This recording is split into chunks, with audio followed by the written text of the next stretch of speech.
जगासमोर हस पण दुःख स्वामींच्या चरणी ठेवू. नमस्कार मित्रमैत्रिणींनो, मी विजया परब तुम्हा सर्वांचे मनपूर्वक स्वागत करते स्वामींची छत्रछाया या आपल्या यूट्यूब परिवारामध्ये. आजचा विषय आहे दुःख कुणासमोर व्यक्त करावं.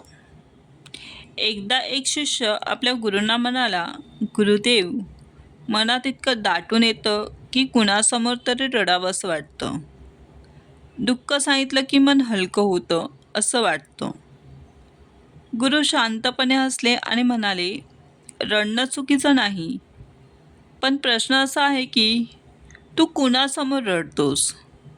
शिष्य थोडा गोंधळला आणि म्हणाला, माणसांसमोर रडलो तर ते समजून घेतात ना. गुरु म्हणाले, काही जण समजून घेतात, काही जण घेत असल्याचा आव आणतात, तर काही जण तुझ्या अश्रूंमध्येही स्वतःचा फायदा शोधतात.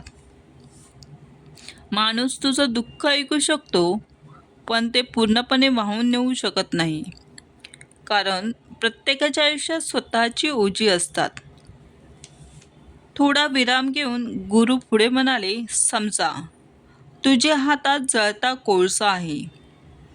तो तू दुसऱ्याच्या हातात दिलास तर त्याचाही हात भाजेल, पण कोळसा विझेल का? नाही.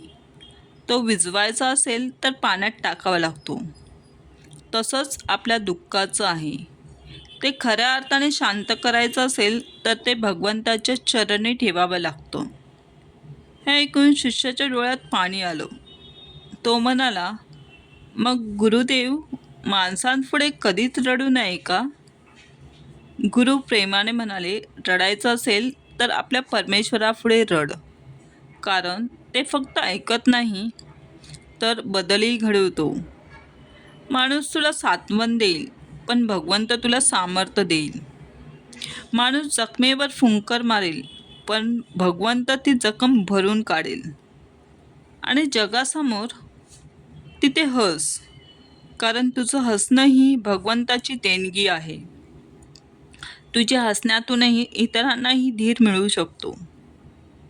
शिष्य नम्रपणे म्हणाला, गुरुदेव, आज कळलं, रडणं ही कमजोरी नाही.